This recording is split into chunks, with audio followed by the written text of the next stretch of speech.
coming tonight. My name is Caitlyn and I am here with Families for a Livable Climate. I'm their Event and Education Director.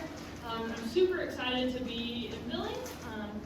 I normally live in Missoula, but I'm here for a couple days as part of the Billings Climate Week. Who has gone? Yeah! Has anyone been to some of the other Billings Climate Week events so far? All of them? Okay, awesome. If this is the first event, there's more, and there's information on the table, front table. So I encourage you to check those out, donate, and it's an annual thing, so there'll be lots of wonderful events next year, so you can get involved with Billings Climate Week next year as well. We also have some information about our organization. We have a magazine we publish that's all Montana community voices and art, called The Changing Times, so we have a bunch of free ones of those. We have wonderful baked goods and decaf coffee from our wonderful friends at Sweetwater Cafe, and just really excited to talk about climate and the intersection of commerce or business, including the city of Billings and what they're doing to address sustainability and climate change. So I'll talk a little bit about Families for a Livable Climate's mission, and then I'll turn it over to some of the wonderful folks here in Billings to talk about what they're doing. So Families for a Livable Climate's mission is to create community for climate action. So we often do that through our Montana Climate Stories program. And so, can I take it off? I'm so tall. I'm so tall, I don't want to lean over. Okay. So I wanted to just mention, so this storytelling event is part of our Montana Climate Stories program, and we have a website where over 150 Montana residents, business owners, organizations have shared their stories about how climate has impacted their lives, but also the solutions they're taking. And so Families for a Livable Climate is really focused on creating hope around climate, and so if you're interested, you can go check out those stories. We have this great interactive map from all over the state, so you can click on different cities and read stories and see artwork from that. So we're recording this event, and part of the stories tonight will eventually go on that website. We're really excited about that.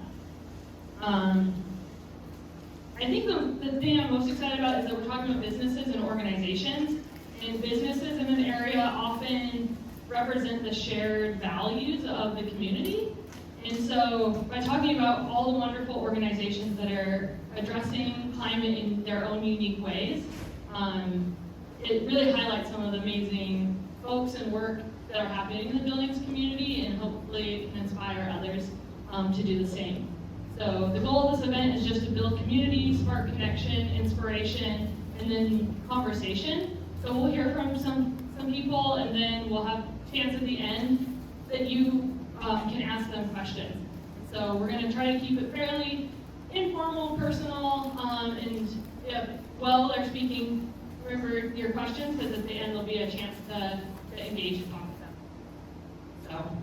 So I'm going to turn it over to the wonderful pastor here, Lisa, to talk a little bit about what they're doing.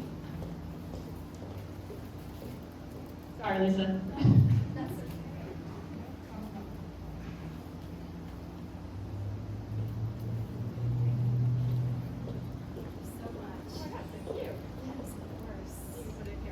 Great, thank you. Good evening, everyone, and thank you so much for being here. I'm just so glad that we can be a part of Billings Climate Week, and what a great week. This is incredible. I'm so excited that Billings has stepped up and we're just bringing our best and to this week, and I'm really excited. I'm not an expert by any means when it comes to climate change. Or about climate solutions, but what I do want to say is that as a pastor, and I'm the senior pastor here, I want you to think about how many churches do you think there are in Billings? A lot. Over 100. Over 100. Yeah, I mean, hundreds, I'm thinking, of of churches in Billings. Now I want you to think about how many churches there are across the nation. Thousands upon thousands upon thousands of churches.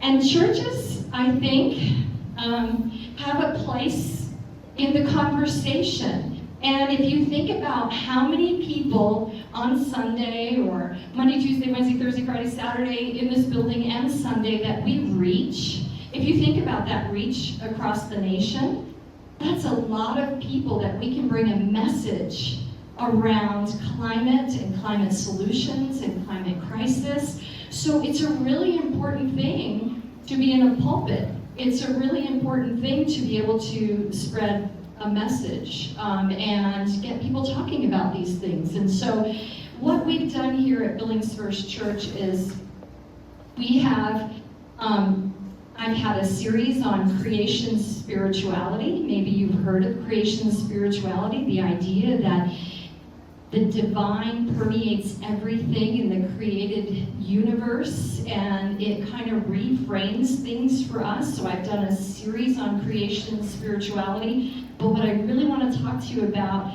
is the Lenten book study and Bible study that we did last Lent this year. And it is my all-time favorite book now. It is my favorite on my list of books to read. Hi Barbara, hi Tom, welcome. I'm just going to spread out here a little bit. So the book that we used was called All We Can Save. How many, not if you go to my church, how many of you have heard about this book, All We Can Save? Yeah, it's an incredible book. In this book is, you have, and the contributors are listed on the back, there are about 30 women essayists. They are on the forefront of the climate movement. There are about 20 poets, and they are all diverse voices. And so what we did is we took this book that is not a religious text, and we paired it with the Eco Bible. Have you heard about the Eco Bible? The Eco Bible is super cool. This is volume 1, and it's an ecological commentary on Genesis and Exodus. So it is an exploration, an overlay of a green lens on scripture that we find in Genesis and Exodus. And so what I did was create a curriculum, All We Can Save, Truth, Courage, and Solutions for the Climate Crisis, and then paired it again with the Eco Bible. So what we did was we had reading assignments in All We Can Save. We had optional readings, paired it with some readings in the Eco Bible, and we had discussion, at-home reflections, and work assignments, after the class. Go outside, all these kind of neat little field trips that people could take by themselves or with their families. Another thing that we did was, so the weeks sounded like this. Week 1 was Introduction to Ecofeminism and Environmental Justice, Climate Science and Solutions. Week 2 was Biodiversity and Conservation. Our special guest on week 2 was John Carlson. Anyone familiar with John Carlson? He is the Regional Grasslands Conservation Coordinator for U.S. Fish, Wildlife, and Game. I learned so much about the grasslands. I am crazy for the grasslands and the habitat. I never knew, the fullness of the habitat that is living in the grasslands. So we paired All We Can Save readings, Eco Bible, with what he was teaching us. We did this study with Mayflower Church on the West End. So we had 3 classes there, 3 classes here. Week 3, we talked about grassroots movements, and we talked about the youth climate lawsuit, and we had Steve Held as our guest. Everybody knows Steve Held as Ricky's dad, right? Yeah, let's not mince words there. So Ricky's dad came, and we talked about grassroots movement.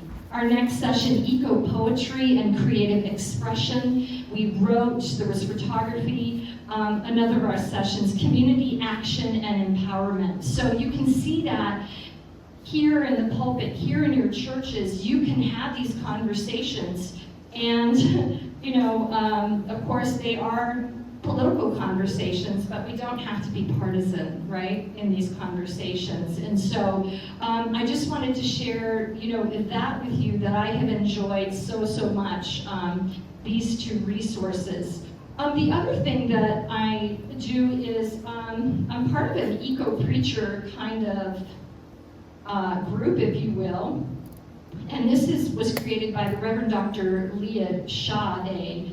She is amazing, and she and the Interfaith Climate Justice Group provides so many resources for preaching, and they do it with these different principles that I want to share with you, and I won't take much longer because I know there's a lot of amazing speakers. But 10 principles for environmental preaching that I'd like to adhere to. We also offer 4 outdoor services in the summer from our church, so that we're outside in nature talking about these things. And so when I preach outdoors, I use these principles. The principle of intrinsic worth of the universe, the earth, and all its components. The principle of interconnectedness. The principle of voice. The principle of purpose, mutual custodianship, the principle of resistance, and then with an eco-feminist lens for the preaching as well, focus on earth orientation rather than focusing strictly on humans, and particularly male humans, reading through scripture with a green lens, and proclaiming good news for both the human and other than human community of earth, and then an exploration of remembrance using our faith traditions and engaging creative actualization. And what I really like about Reverend Dr. Leah Sade is that she talks about eco-crucifixion, and that we need to be leading into eco-resurrection.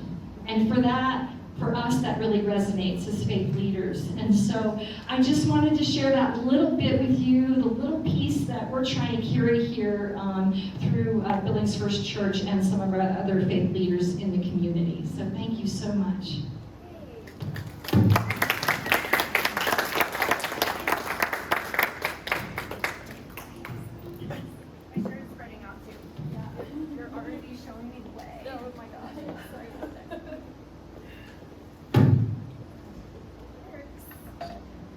Hello everyone, I am Katie Harrison, as opposed to all the other Katies and Caitlyns. I'm the founder of SustainaBillings, which I started in spring of 2022. I put on Earth Day events and other sustainability focused community events, very focused on Billings, obviously. And Caitlyn invited me to be a co-host, as I am also one of the co-organizers of Billings Climate Week. The first speaker we have for this evening, or storyteller I guess I should say, is Randy Hafer. Randy is a co-founder of High Plains Architects. He is an architect, developer, and thought leader committed to environmental sustainability, urban revitalization, and historic preservation. Since founding the firm in 1999, High Plains has completed 11 certified historic tax credit projects, 13 LEED Platinum certified projects, and Montana's first Living Building Challenge certified project. Randy also founded Urban Frontier Development Services, combining financing tools, capital stack strategies, and design processes to produce local investment opportunities. Randy has served and continues to serve on numerous local and state boards and commissions, including the Downtown Business Improvement District Board and the Energy and Conservation Commission, where he is currently vice chair. He often travels around the state and country to speak on topics of sustainability, historic preservation, and urban redevelopment. If you don't hear enough of Randy tonight, you can check out the TEDx Billings talk called Saving the Planet One Building at a Time. Randy?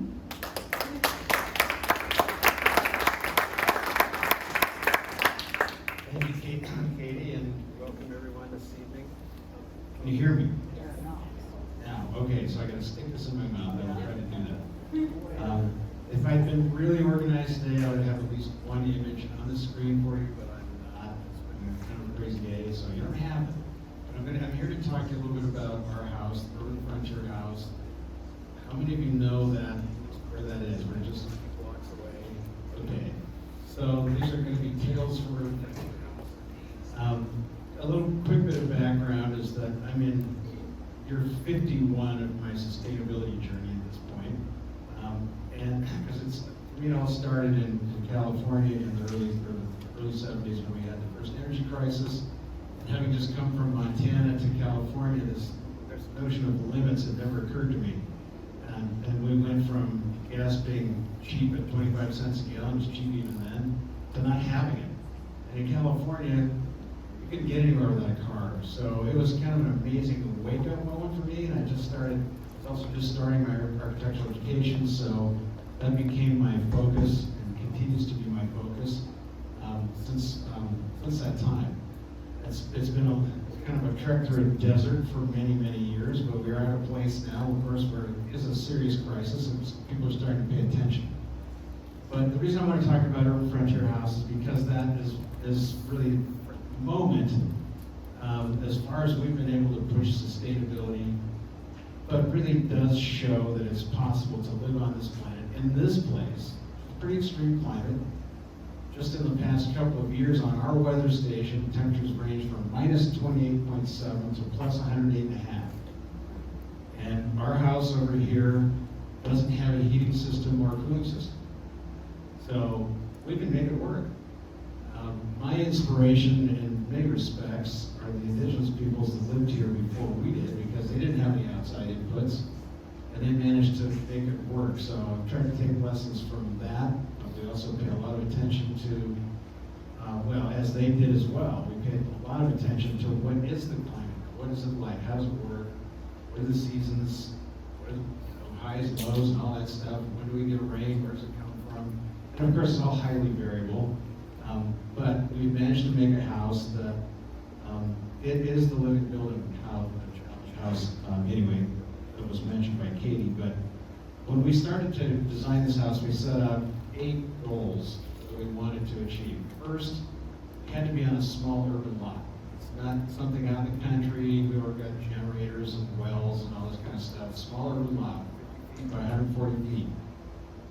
Conventional construction, which really means conventional skill sets to put it together. It is made out of structurally insulated panels rather than sticks primarily, but you still use hammers and saws, and works the same way. Plus, those are made in Montana.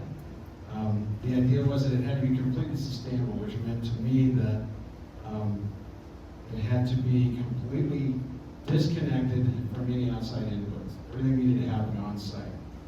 My wife insisted that it be comfortable by today's standards. So that meant it can't be, if it's 28 degrees below zero outside, it can't be zero inside, or she's going to be unhappy, and if she's unhappy, I'm going to be unhappy. And it's not. We've arrived there. We wanted it to be durable because I got really tired of having to maintain house. There's been a lot of houses in my life, and there's always stuff to do. So this doesn't require any outside maintenance at all. It's all metal.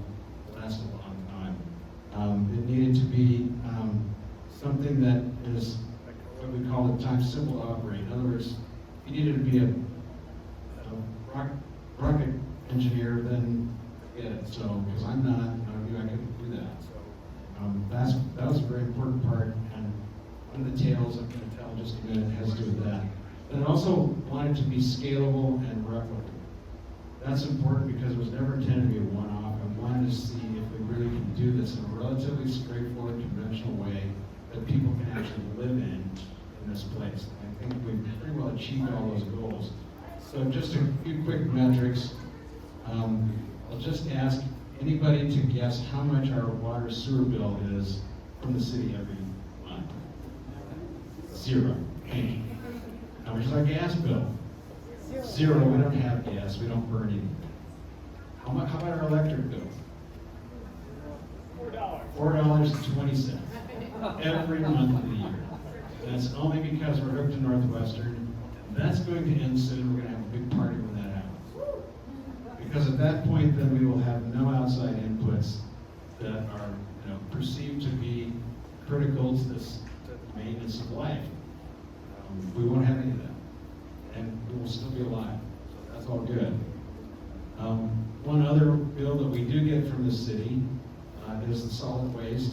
As you probably all know, the city recently changed the structure slightly so that you can get a smaller barrel and pay less per month than if you had a big one.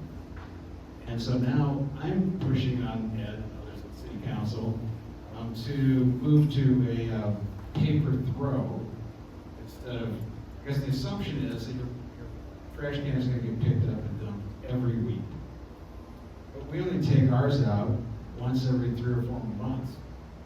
So we could reduce our $120 a year solid waste collection to about $9. And all of these things are really possible without having to be too strange about it. So I just wanted to talk a little bit about some of the things that we did and how they worked, and some of the lessons we've learned, starting with, and this is something frankly I didn't know, but it became more and more apparent as we were building the house, is that in fact, the simpler the systems get, the smaller the systems get, the less you have systems, you have an enclosure that works in this environment. The easier everything is, the less expensive it is. So thus, that's really how we didn't start off with the idea that we were going to have no mechanical system at all. But as we did lots of energy modeling, and as we really got into it, realized that there wasn't anything that only was like 1 horsepower, except the sun. We had plenty of sun, so we ultimately just went that way. In our climate, what we really know about it is that it's a climate that really wants buildings to be able to be easily ventilated and to be very well insulated. So ventilation insulation is all key. So that's how we work in the summertime. Everybody knows about opening windows and so forth, but we also have stacked ventilation, so that's a high-low situation because if the wind's not blowing, cross ventilation doesn't do anything. But as long as we have gravity and the sun, stacked ventilation will work. We've got a difference in temperature. So as soon as it's cooler outside, convection currents get set up.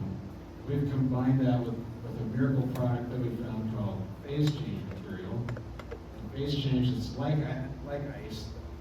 Ice converting to water and back is a phase change. There's a lot more energy involved in creating the ice from water or melting the ice into water than there is in changing the temperature of the water or the temperature of the ice that's been going down. And so it's a huge amount of latent energy is what it's called, but it's in the walls, you don't see it, it requires no inputs, you don't have to, it's a capital cost, put it in, it goes away. We keep our house between 70 and 76 degrees all summer long, only by opening and closing windows.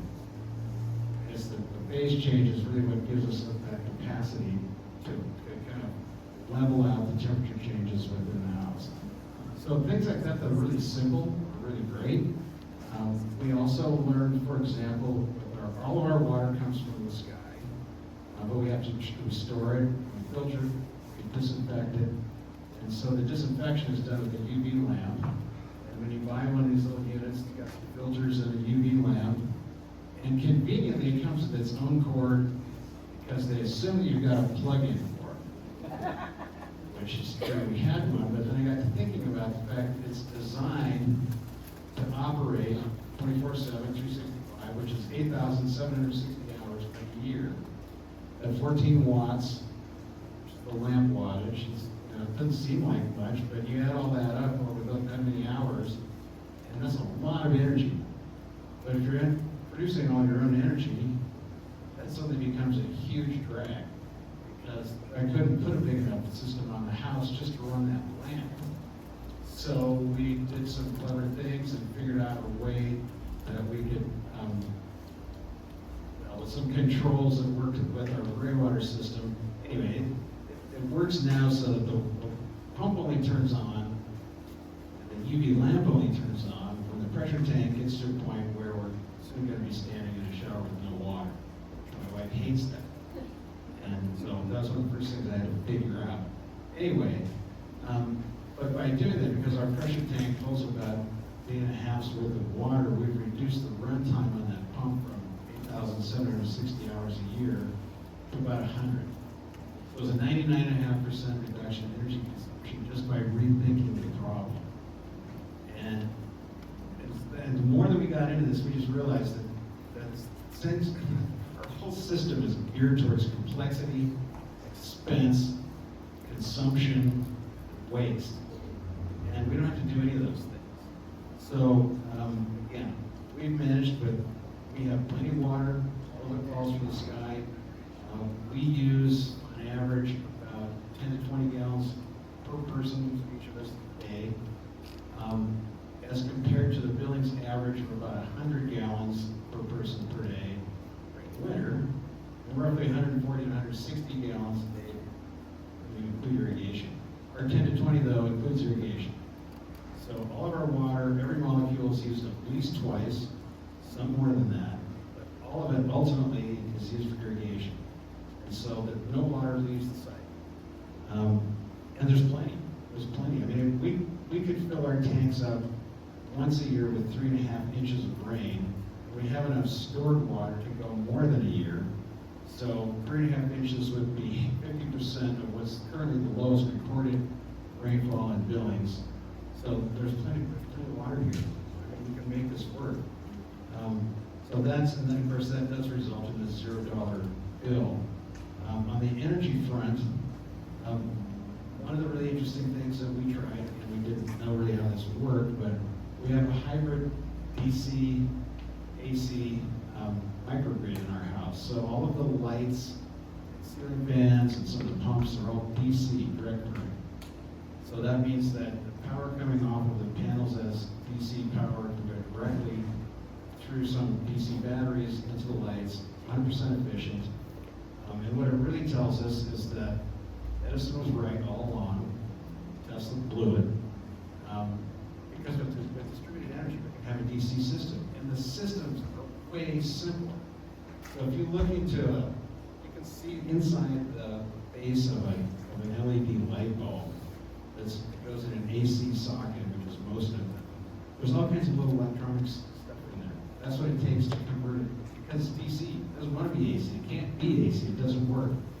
So you have to have all this other stuff to make that work. And there's some lamps that we bought that I can show you. I brought the little box, but there's literally a handful of electronic components that came out of those 2 swing arm lamps in our bedroom to be replaced by a Cat5 cable. All of that stuff, electronics, it's got rare earth minerals in it, it's got toxic stuff, it's plastic, it had to be made, it had to be shipped, it gets thrown out.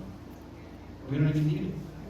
So the systems get to be simpler and they're easier to maintain, but our systems come all backwards. They're all just designed so that somebody can make money somewhere. Solar, another thing, we've got 18 solar panels on the roof, which is for us, that those panels at 6 kilowatts, which makes us net zero, meaning we produce more than we use in a year, including at this point a hybrid plug-in electric car. We're moving up to a full electric car, but we're going to need plug-in capacity at other locations. Cari's working on that. But anyway, we've recently learned that for any of you that don't have solar on your house yet, and this is not a specific plug, but I do know there's several companies in town now doing it. Yellowstone has some good one I know about. But they came out to my brother-in-law's house and designed a system for him that will make him net zero. But it's designed, they took a look at all his electric bills, and he would be paying the average of his electric bills for a period of time. Maybe they're making them all, is what they're doing. But that cost will go up. So next time Northwestern comes along with a 28% increase, his costs will change. And a time when he It's really easy to get into solar at this point. I would highly recommend it. And I really regret that I do have to pay $4.20 for Northwestern every month.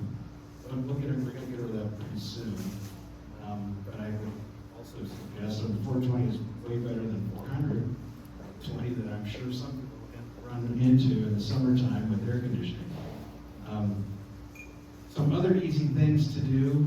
I forgot to put the time, so I'm not sure when I'm done. Somebody throw me or something. But check your house to see if you've got appropriate insulation in the ceilings. And we've got R75. We've got enough room up there for that. Put it in. Another thing, if you've got a basement, a rim which is around where the floor sits on top of the wall, if that's not insulated, which your house is built in the 50s or 60s or any time earlier, it wasn't. And if it was built in the 70s or 80s, it wasn't insulated enough. And those are really easy things to do.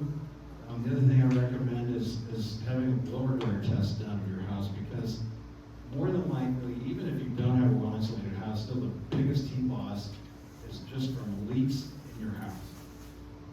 Our house is designed to, the way it's designed and built, we have had tested less than 1 air change per hour. So an air change is the entire volume of air in your house under certain outside wind conditions being displaced. So if you're heating that or cooling that, your whole volume goes out 8, 5. The code now is about 3. That's expensive. So if you do a blower door test, what that does is it helps identify where all the little leaks are.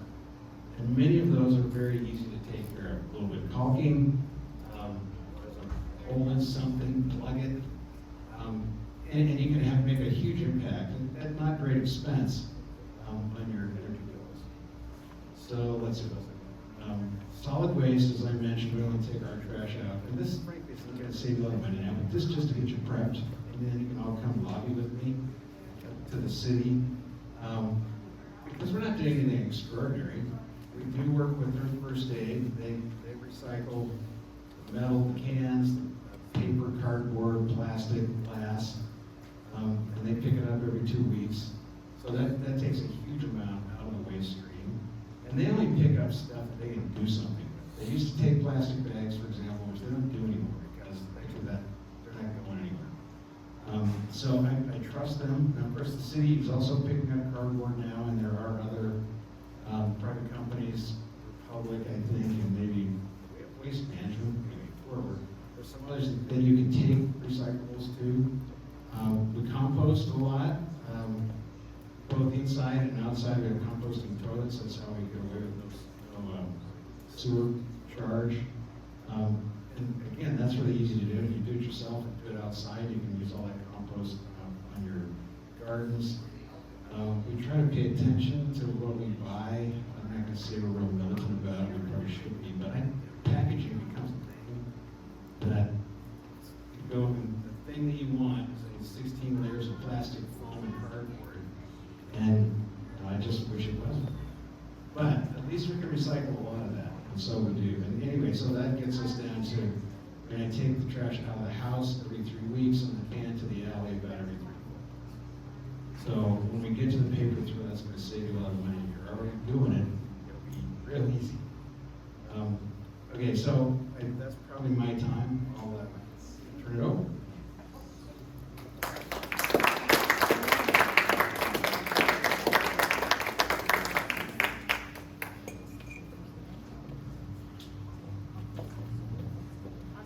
Thank you, Randy. Kate was just like, speak straight into the microphone. I'm not doing that either. Cool. Our next speaker is Boris Krizek, or Krizek. Got that wrong, I'm sorry. Boris is the environmental engineer with the City of Billings Public Works Department. He has been with the city since 1996 and manages the Environmental Affairs Division. The division manages the city's stormwater, pretreatment, fog, which is fats, oils, and greases, backflow, non-hazardous waste disposal, and he's also a Montana Tech graduate. We're really excited to hear about some of the things that the city of Billings is doing. So come on up, Boris.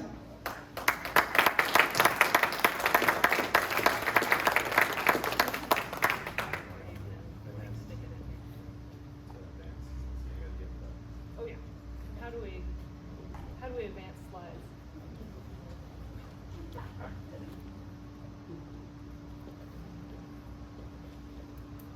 She has it up.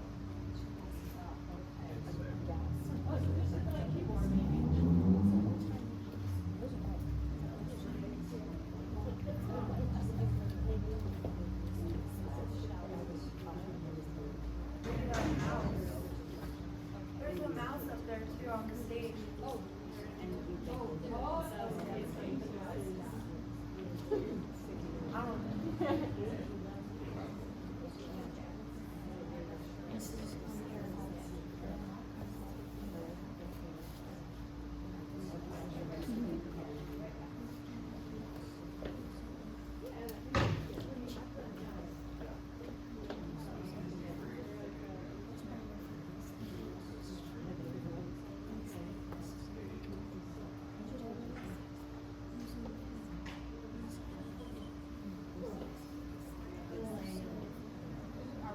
It's about, yeah, you got it. Okay.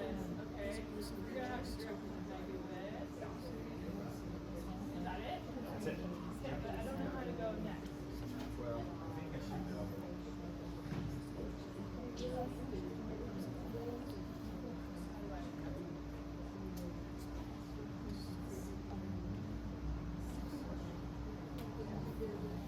I got so close.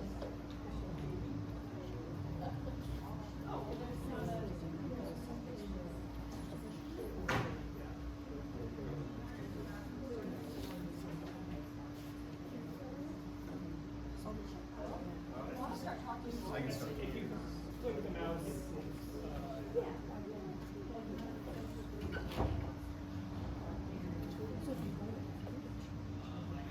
Well, nice to be here. So I'm going to be talking a little bit about landfill biogas and then CNG, so compressed natural gas, and how we've incorporated those into our solid waste collection and disposal system. So before I get into that, it was mentioned a little bit earlier about leads, and so I want to give a plug to the City of Billings and also to the Energy Conservation Commission. Oops, you gotta go back over. So in 2023, we achieved a gold certification for leads. We are one of 21 LEED gold certified cities in the world. So I just wanted to throw that plug in there.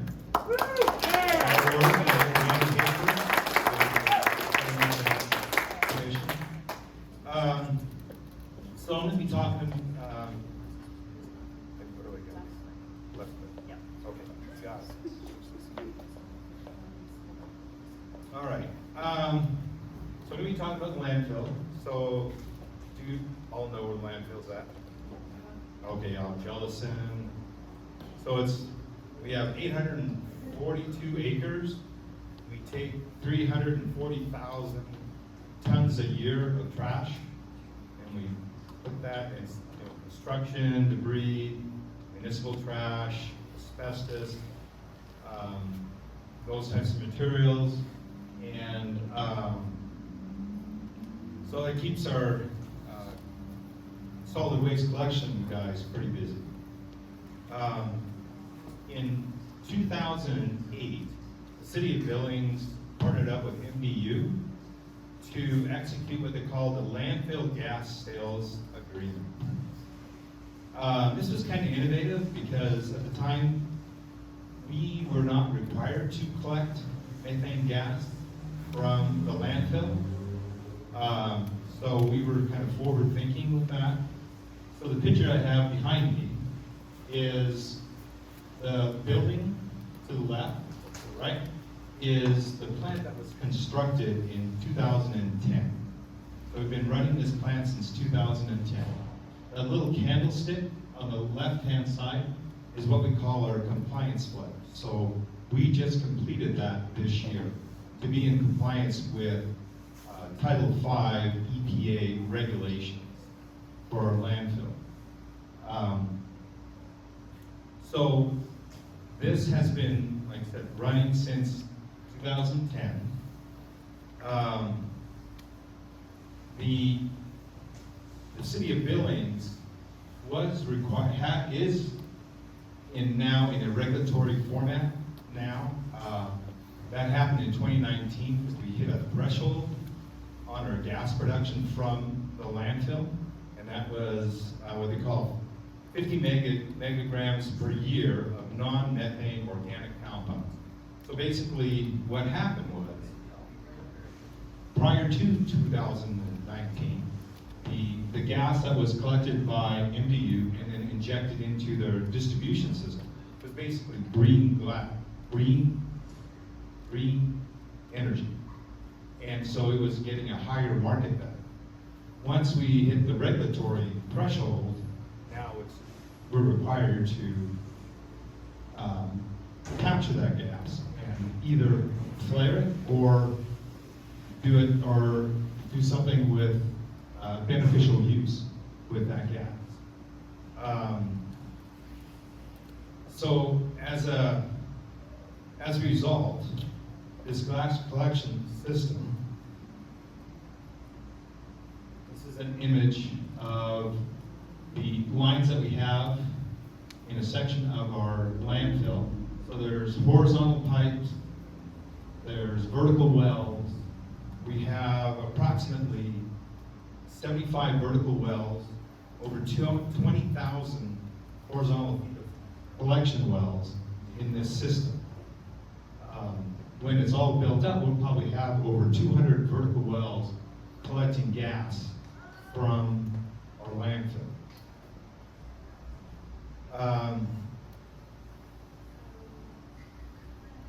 So basically, what is being produced currently is we can supply energy for about 4,000 homes. So MDU, with their gas production, can produce enough gas for 4,000 homes. So this is an image of one of those vertical wells that I mentioned. Like I said, we have 75 of these in production. This here is just a makeup of what biogas is.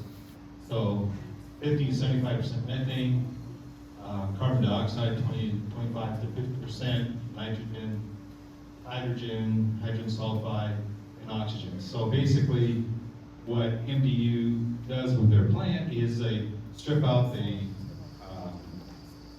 moisture, so they dry out gas, they strip out the other gases, then they add an odorant to that gas, and then they pump it into the distribution system. So there's a beneficial use right off the bat. This here is just a screen image that the operators of the MDU plant looks at. So I'm not going to get into the details of that, but it's a fairly complex system to clean the gas to where it can be injected into the distribution system. This image here is regarding our compliance flare. So we had to build the compliance flare to be in compliance with the regulations of Title V. And so basically that flare, that little candlestick that was in the first image, that has to have the capability of taking all the gas that is produced in the landfill and be able to burn that if we need to. So if the plant goes down, then we redirect all that gas to the compliance flare. So currently, the plant is in what they call a turnaround.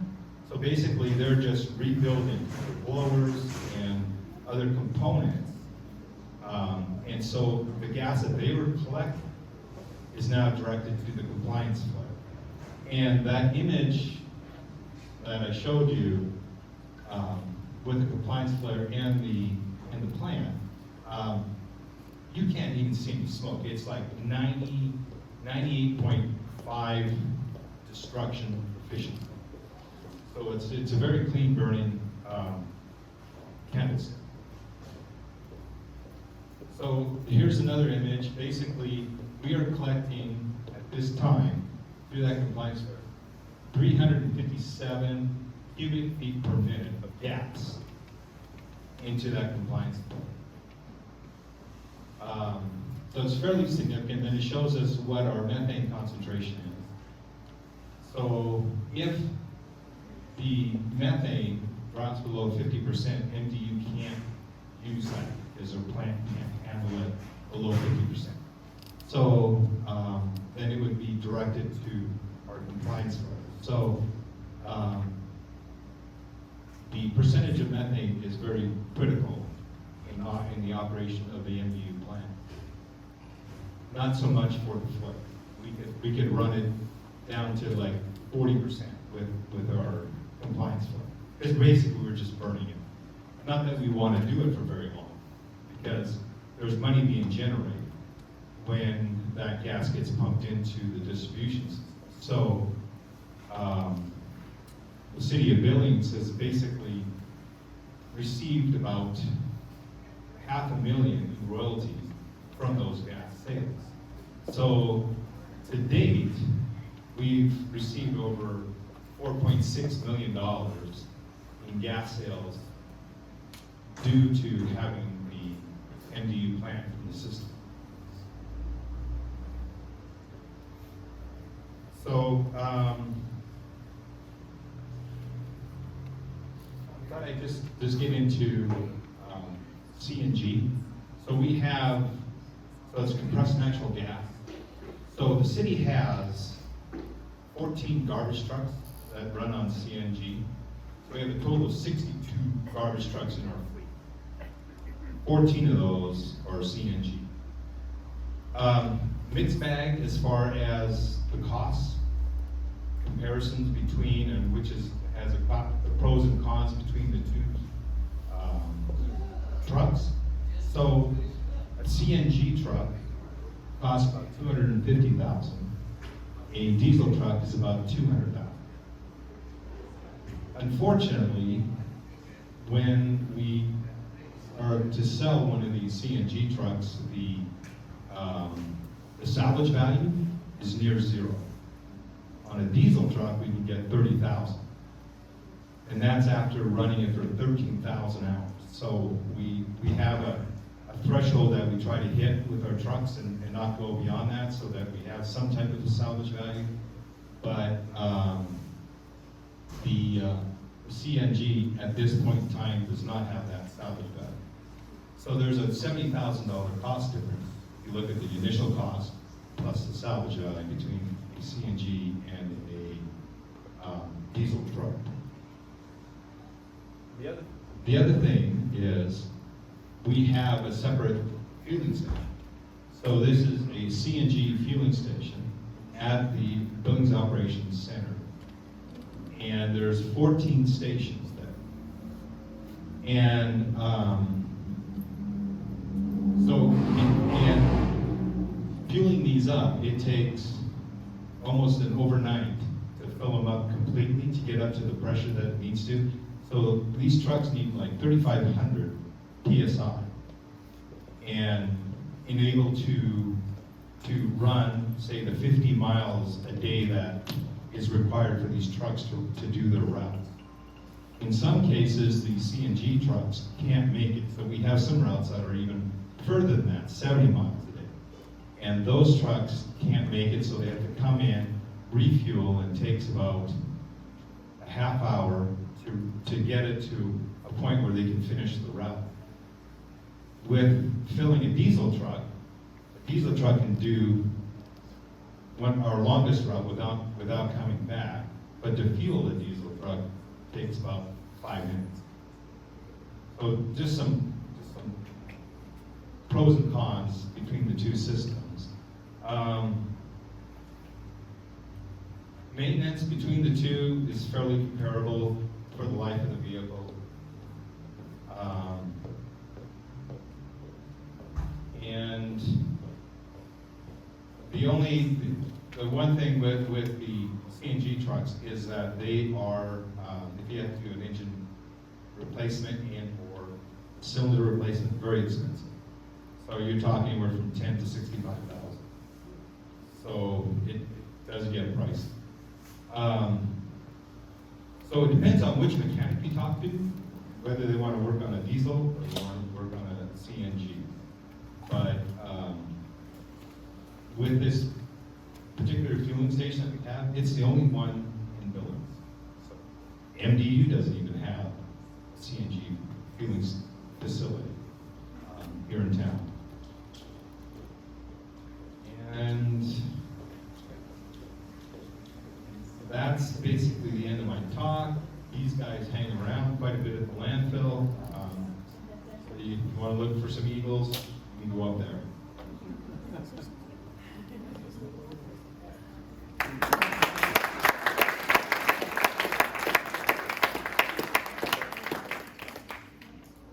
Yeah.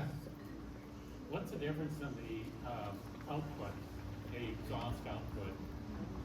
Between the CNG and a diesel. Yeah, So over the life of the vehicle. So the diesels, we now, all of our trucks have what they call the regeneration system. So basically it's fairly comparable between the CNG and the diesel, particularly because it has the regen. Now, one of the cons about the regen is there's more maintenance associated with those. But the emissions are significantly higher. And like I said, comparable to the CNG. Yes. Is there renewable diesel at all in your, Like a biodiesel? Yeah, we've experimented with that a little bit, but we ran into basically gelling up in the winter with our vehicles. So like say we have emergency call outs and so forth. In the middle of winter, we have water main breaks or whatever. Our guys got to get out there, and we didn't have a lot of success with that. So we had to do additives and so forth. But so no, we just run straight diesel. And then we have the DEF because of that's a product that they use for the regeneration of for the engine to regenerate and get rid of the soot and the other particulates before it's exhausted out of the stack.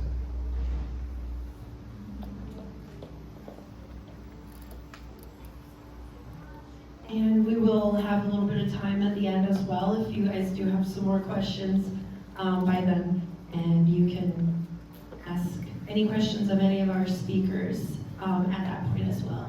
Our next person up is going to be one of my friends and just an amazing woman in the community, Cari Holst of Yellowstone Valley Food Hub. Cari is the general manager of the Yellowstone Valley Food Hub, which if you don't know what that is, she'll tell you all about it. Cari has a master's degree in public policy and administration from the University of Washington. And prior to being at the Food Hub, Cari managed a social impact investment company out of San Diego, which I believe is on the west end, the far west end. Far west end. All right, Cari, come on up.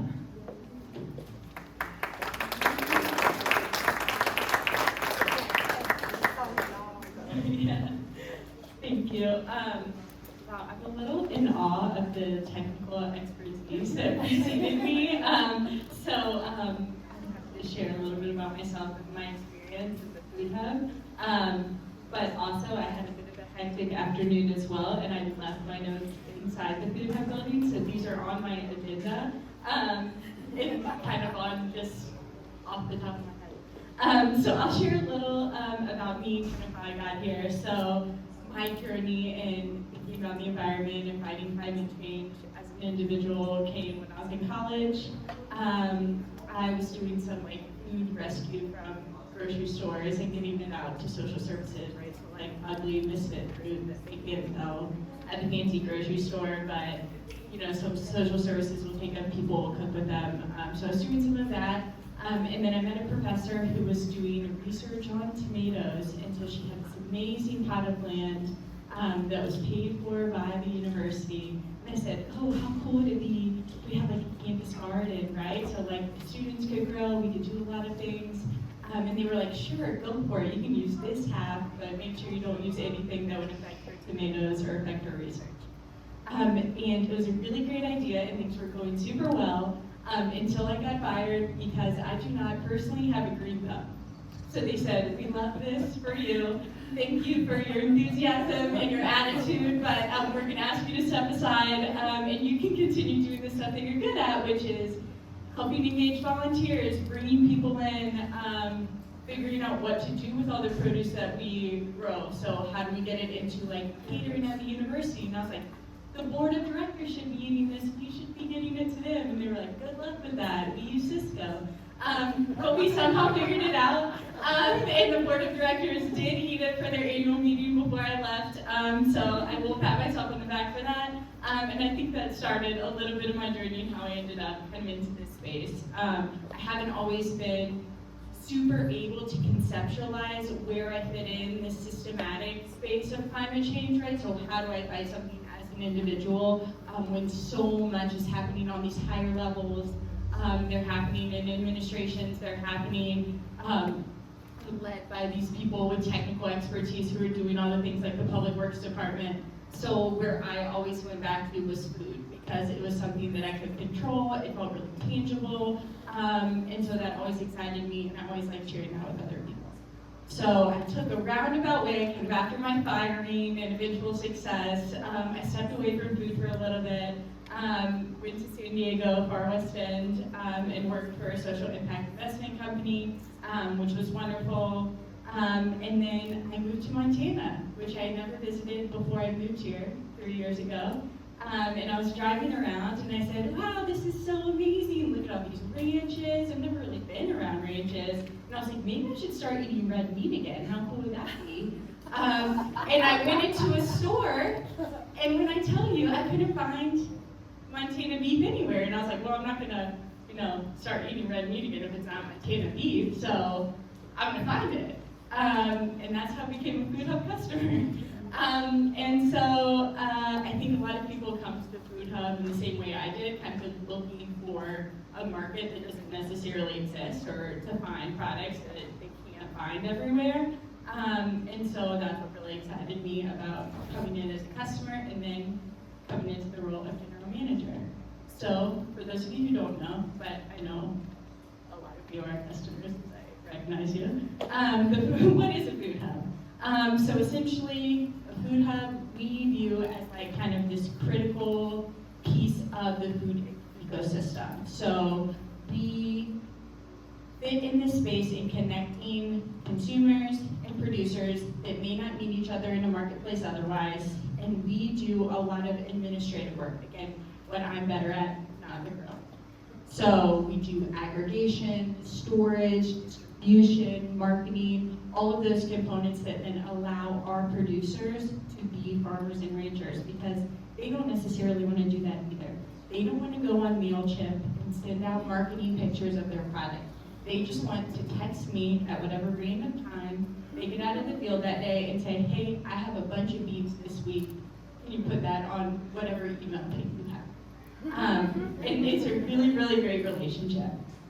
So we run that. So I sit right in the middle and I say, okay, how do we help these producers that wouldn't have access to the market otherwise? How do we help them reach customers in the area? And we do pretty well at that, and it allows everyone to play to their strengths. What's special about the Yellowstone Valley Food Hub, they can be kind of created all sorts of different ways, but what's special about us and what I really love is that we are cooperative. So I'm an employee, but the people who own the Yellowstone Valley Food Hub are the ranchers, the farmers, the bakers, the makers. They are the owners of the food hub. And so they say, here is what we think is our strategic vision for where we want to go, what we want agriculture in Billings to look like, what we want agriculture in Montana to look like. And I try to execute and make that happen. Now, that sounds very lovely and beautiful.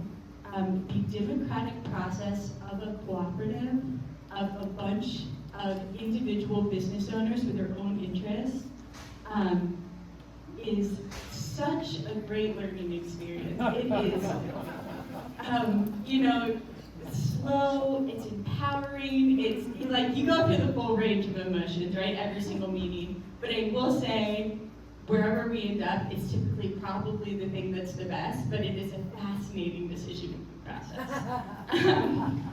And so, I think the cooperative is really special, and I think that it helps us continue to build what I think is most essential in kind of fighting back against climate change, dealing with the changes in extreme weather, all of these things that are becoming more and more common and that we're dealing with in our world now, and that is local system resiliency. And I think that what's important for that is thinking about all the individual producers. They deal with extreme weather in so many different capacities, but depending on where you are in Billings, extreme weather may hit you or may not, right? So we have a hailstorm, it knocks out one producer, doesn't knock out all. We have a windstorm, it knocks out one producer, doesn't knock out all of them. So we're building resiliency within the cooperative itself, but we're also building it within our multiple lines of supply chain. So we saw it with COVID, we saw it with the public health crisis, that when things get messed up on national and international supply chains, they're not coming to Billings, they're not coming to save us, right? So we do need to save ourselves. I'm not saying you have to buy every single item of your food local, but I am saying I also go to Costco. I have a 1-year-old, he only eats blueberries year-round, and he can't find them, right? So I have to go get blueberries year-round, and we have to buy them in bulk. And that's okay, like, right? The progression of the world is wonderful. I'm so glad I'm able to access blueberries year-round. However, I do think that it's important when and if you can, buying things locally, buying from something like a food hub and building that local ecosystem, building up that resiliency, because then that allows us to fall back on that local community, fall back on those local producers, and we have that always underneath these much larger supply chains when we need it. Because if we try to build up those things once we need them, it's going to be really hard. But if we fall back on this now and we use them, it's kind of growing, you know, ways that we can connect with our local community, ways that we can connect with our health, ways that we can be closer and look out for our planet. In my first okay, let's see what I missed. Okay, I can talk a little bit about the planet aspect of this because I think it's really important when we talk about local food. Like, we talk about the economy, we know the money stays here, we know your producers are in your community. When you think about the planet, I think what's really important is thinking about the people who are working on this land, right? So producers at the Yellowstone Valley Food Hub really focus on things like soil health, right? You see people who are focused on regenerative agriculture because they have land that's been in their family for generations, and they have children, and they have grandchildren, and they want to pass that land down, and so they are more connected to their land, to their soil, to the commitment of making sure that that land can continue to produce for generations and generations than you see in something that's much more disconnected. And so I think that's really important, and I think it's supporting your local producers, you're supporting increases in soil health and like exciting strides that we're making in regenerative agriculture. And I will pause there on saying soil health and regenerative agriculture because again, you know my strengths, which is administration, and kind of sending out emails and, you know, making sure stuff gets where it needs to go. But it is not actually working the soil health. I'm asked to not do that. But I'm happy to direct you if you have any other questions. I'm happy to answer any, and I'm just really excited to be here, so thank you.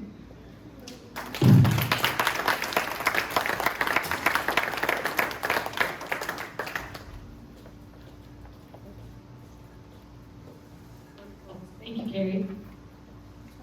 I on a personal note, am a complete soil nerd, and it would be happy to talk about regenerative agriculture in soil. in Missoula, I have my own regenerative farm, and so I love, it's really at the heart is of the work I do is connection to the land. Okay, sorry, that aside, I'm going to introduce our last but not least storyteller, Ed Gulick.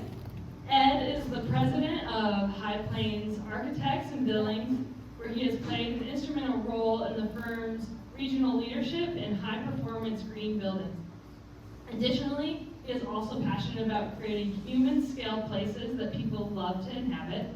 Along the way, he has developed expertise in historic preservation and aptitude to reuse existing buildings. He has given a number of green building presentations to regional civic groups and co-taught urban ecology, a course offered at MSU Billings. That sounds like an amazing course. Ed also has a passion for making Billings a healthy, inviting, and sustainable community as a Billings Community Council member and through his involvement with Northern Plains Resource Council.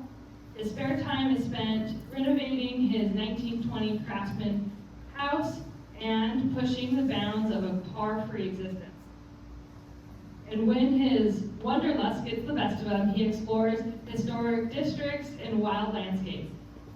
Ed is a licensed architect and lead professional. He received a BA from Pomona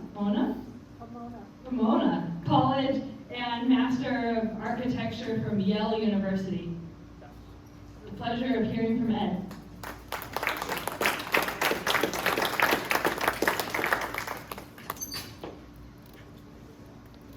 Thank you, Caitlyn. The storytelling is focused on businesses, but I'm speaking mostly as so there are actually a lot of businesses, there are some businesses even locally that are bicycle based. I'm speaking mostly as a commuter, although occasionally I do ride to job sites as well. So I want to talk about riding bikes today. And I recall when I was something like a 12-year-old or so, we had a dinner guest, and he arrived by bicycle, and he was a full-grown man, and he very was riding a bike. As a kid, I associated like bikes are for kids, adults drive cars. That's just how it is, and it blew my mind. So it hadn't occurred to me that I wouldn't need to be getting a car later in life. And there is a real there's an assumption in our American society in general, and certainly in Billings as well, that if you're riding bikes, it's for recreation rather than as a means of transportation.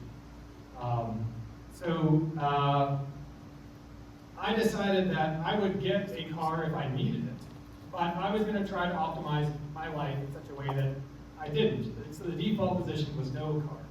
And necessity is kind of the mother of an invention. So if you don't have a car, you figure out a way of dealing without it.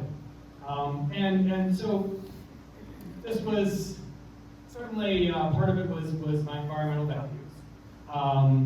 But also a big part of it was economic. I had a lot of student debt. I was able to pay off my student loans in half the time, and so I also reduced a lot of the interest that was associated with that. So I find it as a real vehicle for economic development as much as it is for getting around town. And in fact, for a new vehicle, according to the AAA, the annual cost for a new vehicle on average is $9,300 per year. So I was able to pay down $50,000, $60,000 in student loans in 5 years instead of 10 years, in large part because I didn't have a car. So the key to my journey of not having a car for a long time in my life, I've married into a vehicle now, and that's certainly handy at times to have that. But was first initially the location is really key to optimizing your life and not having a vehicle. found housing close to downtown where I knew I wanted to work. And so riding year-round means that I don't need to do anything heroic. It's just a 5-minute bike ride year-round.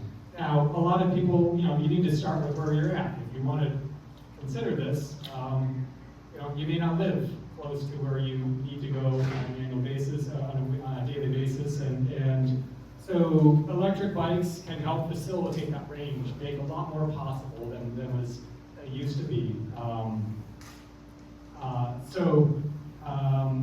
I would say for people considering, set some goals, and maybe update them on a quarterly basis. Maybe one of your ultimate goals is, hey, we're not going to get rid of all the cars in our household, but maybe ultimately in a year or two we reduce by one vehicle the number of cars we have.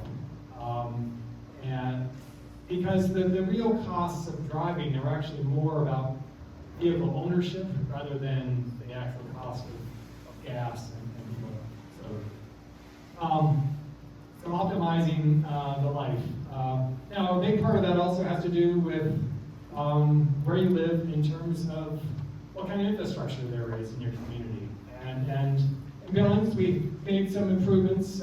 We have a lot to go, things to improve yet. But next year, downtown, which is the largest concentration of jobs, workplaces, and different services, as well as actually a fair amount of housing and their commercial needs, will have separated bike lanes, and so it'll be accessible to a lot more people. Right now, one of the biggest barriers to people biking, they don't feel safe. So that's an example of something that's a community choice. It's not just all up to us as individuals to address environmental concerns and address climate issues. So one of the things you need to do when you're biking is equipping your bike for commuting. And I think, again, you don't need to start with everything. You can start with where you're at. But over time, things that you will want to have very early on would be things like lights. And I think not too long, fenders are also recommended on bikes. I think eventually you'll stop wanting to have a backpack when you're going around and have a rack. This is a cargo bike here that has a more extensive permanent kind of system here. So I can put things in here. And eventually you're going to want, initially you're going to want to equip yourself as a person for biking as well. So I can bike year-round, and I put these rain pants on when it's raining, as well as the rain jacket, and find waterproof mittens. And in wintertime, I don't need much in the way of layers around my torso, but the extremities is where you want it. So I have gloves, and then mittens over that as well. In summertime, I find that I might ride to work in shorts and then change when I'm there. And also want to have some reflective gear.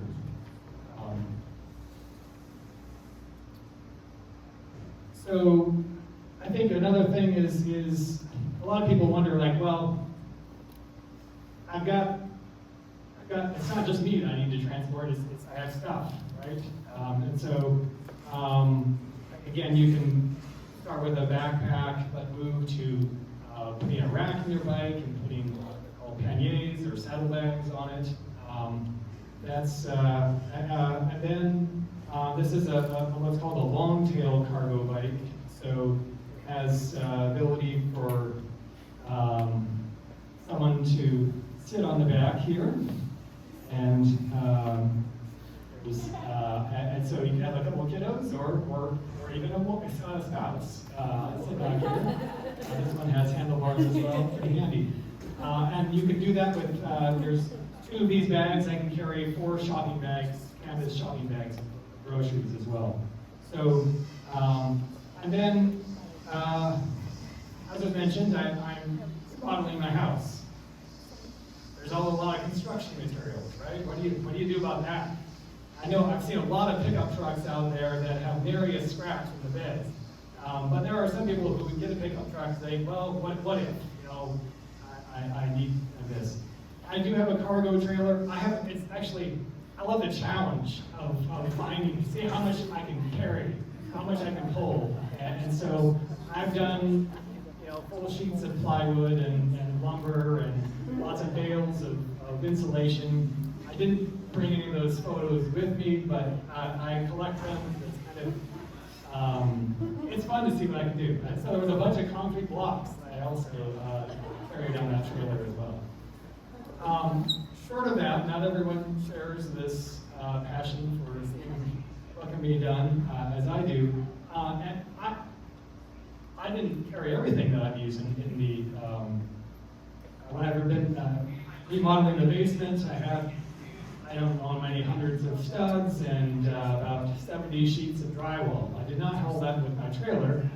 I just hauled up the lumber yard and they deliver it for $10. What a deal. You don't need to haul everything yourself. Necessity is the mother of invention. It comes back to that. You actually find what those other ways of doing things, and it's actually, I can have a truck that has, $10,000 a year I'm paying on it, or I can spend $10 to have everything delivered. So, I think there's also an assumption typically that if I'm biking, there's a certain sacrifice I'm doing, right? That I'm doing it, yes, the sacrifices I make for my environmental values or for economic necessity. But it's actually much more fun than riding your bike. You find that in addition to the economic benefits, living your values, there's a lot of health benefits. I don't need to, go pay whatever it is, $50 a month for a gym membership. I ride my bike around town. I save not only on that membership, I save the time I would spend going somewhere else because I'm getting exercise every day. When you're riding, there's a real connection to the people all around you. You're connected to people on the street, there's actually, and then you're connected to your place. We have a wonderful place. Let's enjoy this place. And also you're connected to the weather in ways that not everyone maybe, it's actually a great thing there's no such thing as bad weather in my mind. There's bad preparation for weather. So if you're geared up, riding in the rain's great. And I guess that's right, it reminds me, I didn't touch on winter. So in Billings, there are times of the year where riding this bike is a little sketchy. So I do have a bike that has studded tires on it. And so it's a fairly inexpensive single-speed old mountain bike. And so I don't need to take the time to change out the wheels here. I just ride the other bike. And it's kind of like my winter sport, really. It's really a lot of fun. It's kind of like technical riding. I'm getting nods there. It's actually a lot of fun, especially if you find a big pile of powder. You just burst through it, and there's just a big cloud of powder snow. It's great. So, I think there are. I don't take lightly, like when I recommend people try winter biking because, there's some. There's a greater chance of slipping and falling, but that's true when you drive as well. You have to drive more carefully, right? When you're in winter conditions. Same with biking. Same with biking. You just have to ride carefully according to the conditions. So, yeah, I think that's all I got.